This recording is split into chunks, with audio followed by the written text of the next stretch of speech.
Dear students, aged study के YouTube channel में आपका बहुत बहुत स्वागत है। आज की इस वीडियो में हम लोग बहुपद ज्ञात करना सीखेंगे।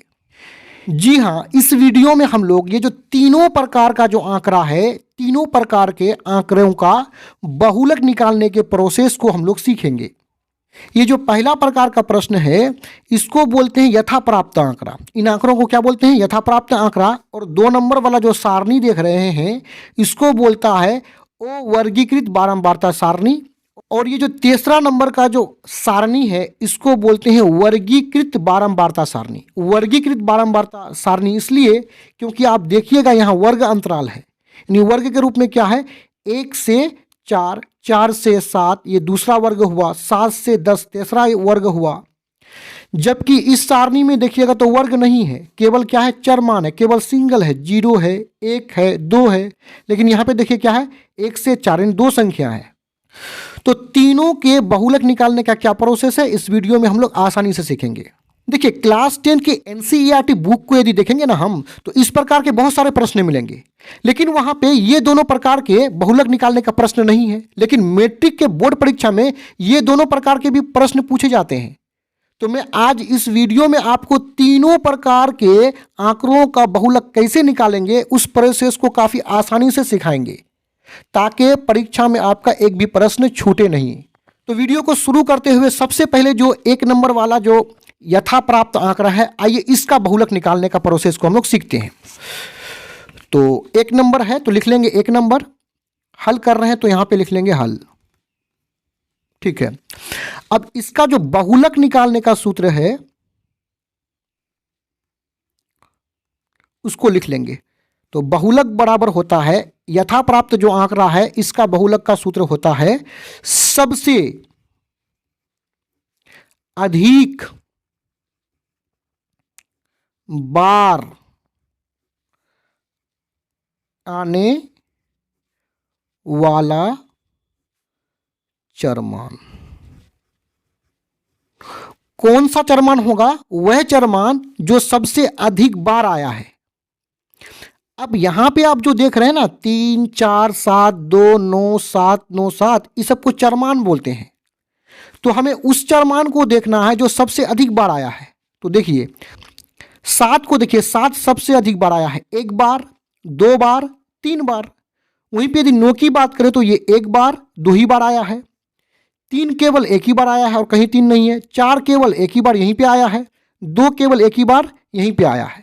यानी सबसे अधिक बार कौन आया है? 7। 1 बार, 2 बार, 3 बार। तो इसी 7 को हम क्या बोलेंगे? बहुलक बोलेंगे। देखिए, सबसे बड़ा चरमान को नहीं देखना है, सबसे बड़ा तो 9 है, हमें देखना है कि सबसे अधिक बार कौन आया है। तो सबसे अधिक बार 7 3 बार आया है, तो बहुलक बराबर 7 हो जाएगा। यही हो जाएगा आंसर।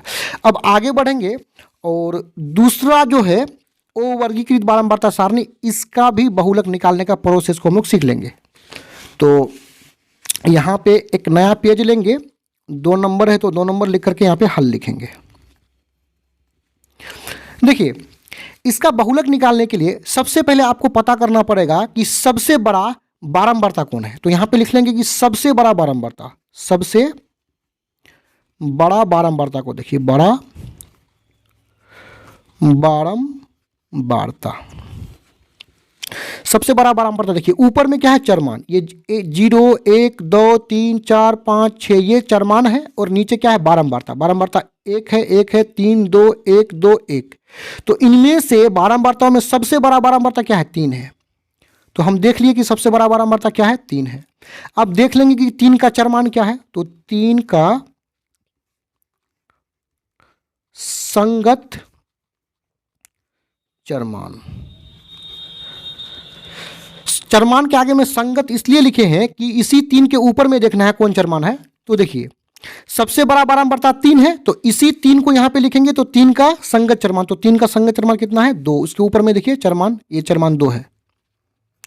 तो यही जो चरमान 2 है, इसी को हम लोग बहुलक बोलेंगे। तो बहुलक बराबर हो जाएगा कितना? 2। यही हो जाएगा आंसर। यानी आप आसानी से कह सकते हैं कि जो सबसे बड़ा बारंबारता होगा, उसी का जो चरमान होगा ना, उसी को हम लोग क्या बोलेंगे? बहुलक बोलेंगे। अब आगे बढ़ेंगे और तीसरे प्रकार के जो प्रश्न है, ये जो है वर्गीकृत बारंबारता सारणी, इसके बहुलक निकालने के प्रोसेस को सीखेंगे। तो यहां पे लिखेंगे 3 नंबर और लिखेंगे हल। देखिए, यदि आप यहां पे देखिएगा तो यहां पे वर्ग अंतराल है, यानी यहां पे क्या है, वर्ग अंतराल। ये पहला वर्ग अंतराल है 1 से 4, दूसरा है 4 से 7, इसी प्रकार है। देखिए, वर्ग अंतराल अगर रहेगा तो सबसे पहले हमें बहुलक वर्ग को पता करना पड़ेगा, तब हम बहुलक निकाल पाएंगे। तो उसके लिए हम सबसे पहले पता करेंगे कि सबसे बड़ा बारंबारता क्या है। लिखेंगे सबसे बड़ा बारंबारता। देखिए, बारंबारता वाला लाइन नीचे वाला है ना। देखिए, सबसे बड़ा क्या है, सबसे बड़ा 40 है। सबसे बड़ा बारंबारता क्या है, 40 है। इसलिए बहुलक वर्ग हो जाएगा, सबसे बड़ा बारंबारता जो 40 है, इसी के साथ इसी का जो संगत वर्ग है, इसी को बहुलक वर्ग बोलेंगे। यानी बहुलक वर्ग हो जाएगा 7 से 10। तो हमें बहुलक वर्ग पता हो गया 7 से 10। अब हम बहुलक निकालेंगे। तो इस प्रकार के आंकड़ों का बहुलक निकालने का सूत्र क्या होता है, इसको देख लीजिए। यहाँ पे बहुलक बराबर होता है L plus F1 minus F0 बटे 2F1 minus F0 minus F2 into H। तो इस सूत्र को प्रयोग में लाने से पहले इन सभी मानों को लिख लेंगे हम। तो सबसे पहले L के मान को लिखेंगे, ठीक है। सबसे पहले लिख लेंगे L के मान को। तो L बराबर होता है बहुलक वर्ग की निम्न सीमा। तो ये जो बहुलक वर्ग है ना, बहुलक वर्ग का ये 7 निम्न वर्ग सीमा है और 10 उच्च वर्ग सीमा है। तो L का मतलब निम्न वर्ग सीमा, यानी 7 को लिख लेंगे। अब देखिए, यहाँ हमें अब पता करना पड़ेगा कि F1 क्या है, F0 क्या है, F2 क्या है। तो उसके लिए आंकड़ा को देखिए। देखिए, किसी भी आंकड़ा में सबसे बड़ा जो बारंबारता होता है ना, सबसे बड़ा बारंबारता को ही हम लोग F1 बोलेंगे। या नहीं तो ये बहुलक वर्ग है 7 से 10, इसी का जो बारंबारता 40 है, इसी को हम लोग F1 बोलेंगे। या नहीं तो जो सबसे बड़ा बारंबारता है उसी को F1 बोलते हैं। अब F0 क्या होगा उसको देखिए। क्योंकि 0 जो है 1 से पहले आता है, तो F0 हो जाएगा 30 हो जाएगा। F0 कौन हो जाएगा, 30 हो जाएगा। अब F2 क्या होगा, तो 1 के बाद ना 2 आता है, तो F2 बराबर हो जाएगा 16।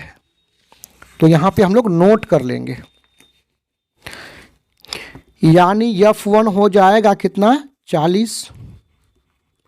उससे पहले F0 कितना हो जाएगा, 30 और F2 हो जाएगा 16।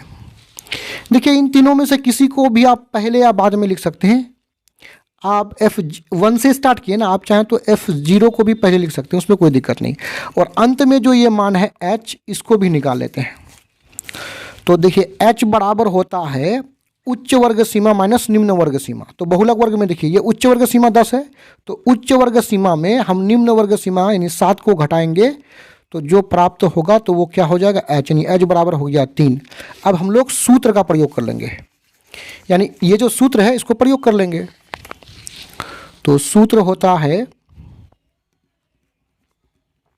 बहुलक बराबर L plus F1 minus F0 बटे 2F1 minus F0 minus F2 into H।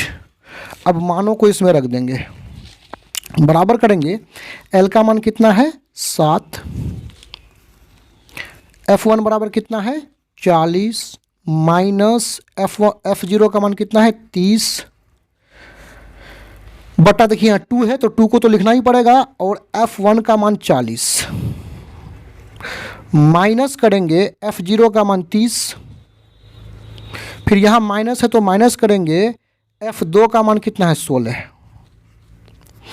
गुना करेंगे और H का मान कितना निकला है, 3। अब इसको सोल्व कर देंगे तो वो बहुलक होगा। बराबर करेंगे, 40 से 30 घटेगा ऊपर में तो 10 होगा। यहाँ देखिए 40 दूना 80, दोनों माइनस में है तो जुट करके हो जाएगा -46, गुना में कितना है, 3। इसको आगे बढ़ाएंगे, 7 प्लस ऊपर में है 10, नीचे में घटेगा तो हो जाएगा 34, यानी 80 माइनस 46 34 हो जाएगा गुना 3। 5 दूने 10, 17 दूने 34। इधर जगह है तो इधर भी आगे बढ़ा दीजिए। 7 होगा प्लस 5 तिया 15 और बट्टे में कितना है 17। अब इसको आगे बढ़ाएंगे, यहाँ पे कितना है 7, प्लस करेंगे तो यहाँ पे 7 लिख लिए प्लस, और 15 को यहाँ 15 को 17 से भाग लगाते हैं, यानी 17 से हम 15 को भाग लगाएंगे। देखिए 17 से 15 में भाग नहीं लगेगा तो यहाँ पे कर देंगे 0 तो यहाँ बदले में 0 लग जाएगा। ठीक है, 17 8 है, 17 8 बार चलाएंगे तो 17 8 कितना हो जाएगा 136। ये 8 गुना 17 136। यहाँ घटाएंगे तो कितना होगा 14, क्योंकि दशमलव लगा दिए हैं तो 0 लगते जाएगा। फिर 8 मरतबा 17 8 136, फिर यहाँ पे घटाएंगे तो हो जाएगा 4, फिर से 0 लगेगा, 17 दूने 34, यहाँ घटाएंगे तो कितना हो जाएगा 6। तो हमें कितना प्राप्त हुआ 0.882, यानी 15/17 को भाग दिए तो कितना प्राप्त हुआ 0.882। अब इन दोनों को जोड़ लेंगे, यानी 7 को जोड़ लेंगे कितना 0.882 से, तो यहाँ पे भी दशमलव लगा करके 0 लगा देंगे। जोड़ना है 8 8, यानी 7.882। देखिए यहाँ पे एक नियम लागू हो जाएगा। आप ना तीसरा अंक को देखो, तीसरा अंक 5 या 5 से बड़ा नहीं है तो हम लिख लेंगे 0.88। यदि ये 2 5 होता या 5 से बड़ा होता तो इसके आगे वाला जो 8 है इसको 9 बना देते। फिलहाल ये 5 या 5 से बड़ा नहीं है तो ये तीसरा अंक को नहीं लिखेंगे और केवल दशमलव के बाद दूसरे अंक तक ही लिखेंगे। तो इसका आंसर कितना आया है, यही हो जाएगा आंसर।